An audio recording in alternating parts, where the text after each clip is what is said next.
Un adolescent typique rentre de l'école et allume directement son ordinateur pour voir les notifications de la journée.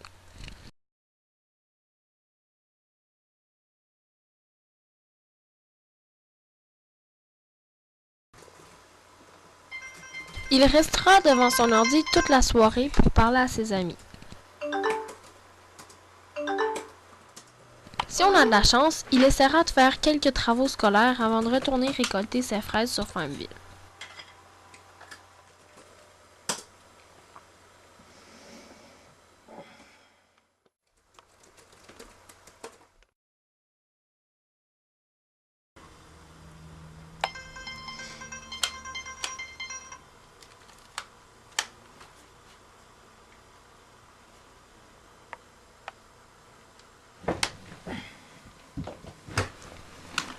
Il risque de ne pas s'endormir avant minuit. Pas parce qu'il angoisse de ne rien avoir préparé pour son oral du lendemain, parce qu'il est en grande conversation avec son ami. C'est caricatural, un peu, mais pas tant que ça.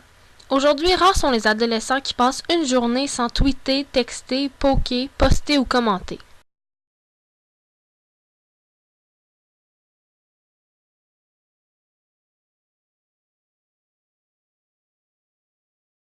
Avec l'arrivée d'Internet, toutes sortes de moyens de communication se sont développés pour parer les inconvénients de la parole, de l'écriture et du téléphone conventionnel. Mais toute la technologie ne peut remplacer le véritable contact humain, et on se rend compte aujourd'hui que la virtualisation des jeunes est un enjeu de taille. 3 technologies sont majeurement utilisées par les jeunes Québécois: les messages textes, la messagerie instantanée et les réseaux sociaux, soit Facebook. Les messages textes sont de courts messages qu'on peut envoyer avec un téléphone cellulaire. On les appelle aussi textos ou SMS, comme dans Short Message Service. Au début, les messages devaient être courts puisqu'ils étaient facturés au caractère et très longs à taper. C'est comme ça que s'est développé le langage SMS, comme le fameux LOL. Mais maintenant, la plupart des téléphones portables ont un petit clavier pour faciliter l'écriture. En plus, les compagnies téléphoniques facturent maintenant au message ou offrent des forfaits illimités. Selon notre sondage, 38% des élèves de Jean-Jacques Bertrand envoient régulièrement des messages textes. Ce chiffre grimpe jusqu'à 44% chez les élèves de 5e secondaire. Dans la plupart des cas, leurs téléphones sont ouverts 24 heures sur 24. Rester en communication permanente avec nos amis est un nouveau phénomène qui peut devenir particulièrement addictif. Ça texte par mois? Mais c'est déjà arrivé à 11 000 textes par mois, là. Ça sent en moyenne en haut de 5 000 tout le temps. En haut de 5 000? Ouais. Ça fait combien par jour? J'avais déjà calculé, ça faisait... Tu sais, le message texte puis le chatter, dans le fond, c'est pas la même affaire. Fait que si t'es contre le message texte, t'es aussi contre le message texte, c'est tout le temps, par exemple. Tout le temps, tout le temps. Ça, c'est un autre problème. Ça, c'est un autre problème. Ma mère, moi, elle m'a donné le règlement. J'ai pas le droit de texter durant les heures de repas. Ouais. Parce que ça nuit à la communication entre familles. Si je pouvais pas la texter, je mourrais. Les services de messagerie instantanée, communément appelés chat, sont des logiciels permettant l'échange instantané de courts messages sur un réseau Internet. L'appellation MSN désigne le logiciel créé par Microsoft en 1998, Windows Live Messenger. MSN permet de parler avec quelqu'un n'importe où et de n'importe quel mobile. Les versions les plus modernes proposent maintenant des discussions audio-vidéo. Il est donc possible de voir et d'entendre un ami habitant une autre ville ou même un autre pays. En 2009, Windows Live Messenger comptait plus de 300 millions d'usagers actifs. 88% des Canadiens l'utilisaient. À JJB en 2010, c'est 84% des étudiants qui l'utilisent couramment. En secondaire 2 et 3, ce pourcentage grimpe jusqu'à 91 et 92%. Comme la messagerie instantanée ne monopolise pas autant l'attention qu'un appel téléphonique, il est possible de discuter avec des dizaines de personnes à la fois. C'est pour ça qu'MSN, c'est moins personnel qu'une vraie discussion. Imaginez discuter avec quelqu'un qui a 20 autres conversations en même temps. Aussi, comme avec n'importe quelle communication écrite, c'est moins efficace que le face-à-face car il n'y a aucune communication non verbale. Sauf avec une webcam, on n'entend ni ne voit pas notre interlocuteur. Il est donc impossible de connaître les émotions des gens ou de déceler le sarcasme. Un nouveau genre de site internet est maintenant extrêmement populaire, c'est les réseaux sociaux. Facebook étant bien entendu le plus connu de tous. L'extraordinaire histoire de Facebook a d'ailleurs été mise au grand écran en 2010 par David Fincher. Je dois faire quelque chose de marquant pour attirer l'attention des clubs de la fac. Pourquoi? Parce qu'ils sont sélects et ludiques et qu'ils ont tendance à améliorer la vie. Les gens aiment aller sur le net se regarder sur leurs amis. Alors pourquoi on créerait pas un site qui offrirait tout ça? Des amis, des photos, des profils. Je parle de prendre toute la vie sociale de l'université et de la mettre en ligne. Le site a enregistré 2000 connexions en l'espace de 2 heures. 22 000. 22 000 connexions. 6 ans plus tard, et c'est 500 millions d'utilisateurs qui se sont inscrits. Facebook est maintenant le site le plus populaire dans le monde. Il aurait même dépassé Google. Plus de la moitié des Québécois et des 2/3 des Canadiens sont maintenant abonnés à Facebook. Nous dépassons même les États-Unis et le Royaume-Uni avec des taux de 51 et 54 %. À Jean-Jacques Bertrand, 80 % des élèves sont des usagers actifs de Facebook, 86 % pour les 4e secondaires et 85 % pour les 5e secondaires. Parti faire une retraite fermée, c'est comme ça qu'elle appelle ça. Mais comment tu fais, tu sais ça, toi, elle a appelé puis tu nous l'as pas dit? Non, c'est mon ami Facebook. T'es ami Facebook avec Marie? Ben ouais, c'était tout écrit sur son mur vendredi soir.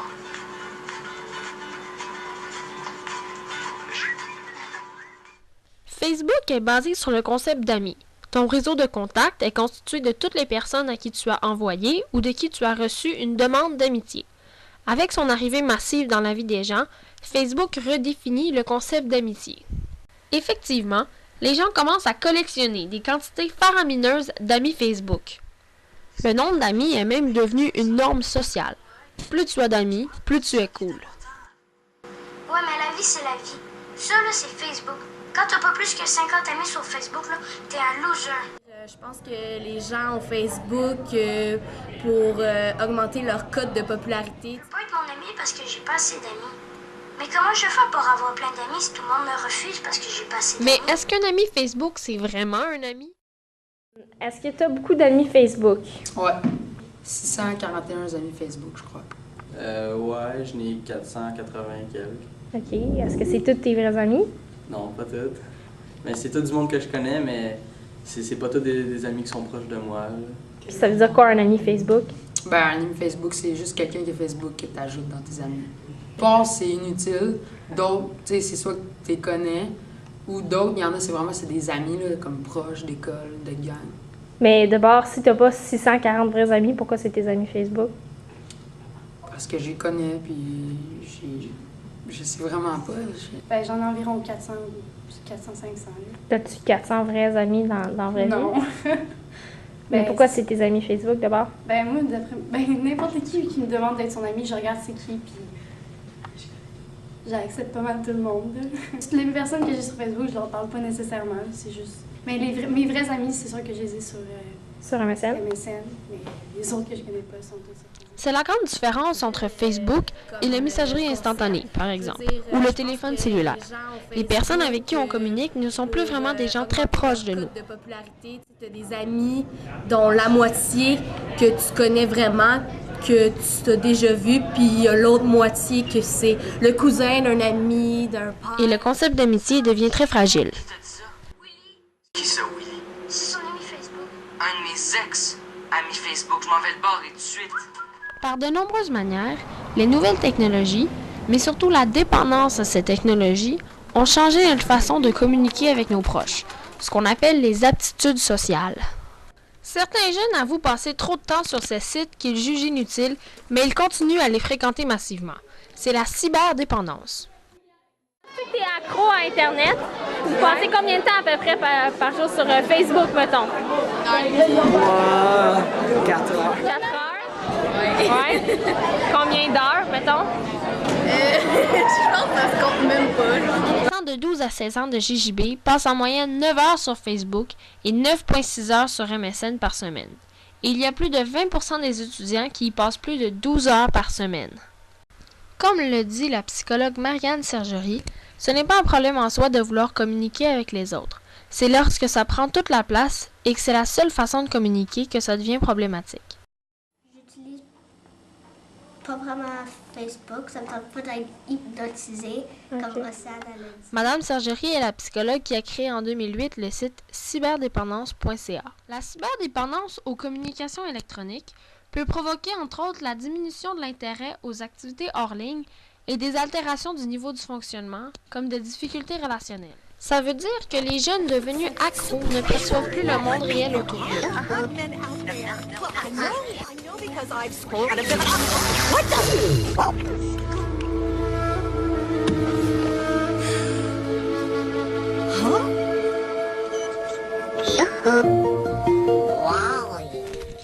C'est ce qu'ont découvert les étudiants des écoles Paul Arsenault de l'Assomption, puis J.H. Leclerc à Granby, après avoir vécu une expérience extrême. Dans le cadre de leur cours d'éthique et culture religieuse, ils ont passé 3 jours sans technologie. Pas de iPod, pas d'Internet, pas de téléphone. Space. No, we did that yesterday. I don't want to do that. Well, then what do you want to do? I don't know. Something. Ces étudiants ont réalisé à quel point ils étaient dépendants de ces technologies et aussi à quel point ça les avait éloignés de leur famille. Plusieurs ont pris le temps de renouer avec leurs frères et sœurs, leurs parents et leurs grands-parents. Sans leur téléphone, ils se parlaient plus et s'écoutaient plus entre eux. Le problème, c'est que des fois, au lieu d'appeler la personne pour faire quelque chose, tu vas juste texter, tu vas demander ses nouvelles en textant, ce qui est moins personnel, je trouve, que d'aller le voir chez eux et d'avoir du plaisir. Il n'y a rien de concret, le message texte. Ouais.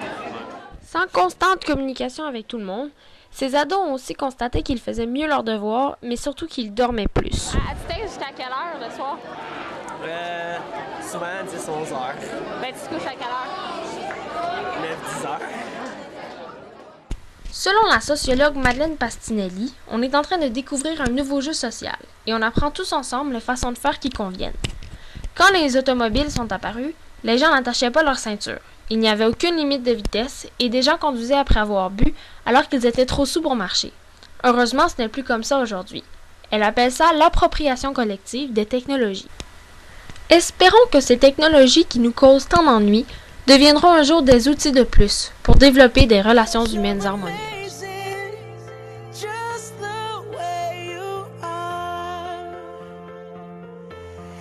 When you smile, the whole world stops and stares for a while. 'Cause girl, you're amazing, just the way you are. Yeah. Oh, her eyes make the stars look like they're not shining. Her hair falls perfectly without her trying. She's so beautiful, and I tell her every day. Yeah, I know, when I compliment her, she won't believe me. And it's so sad to think that she don't see what I see. But every time she asks me, do I look okay? I say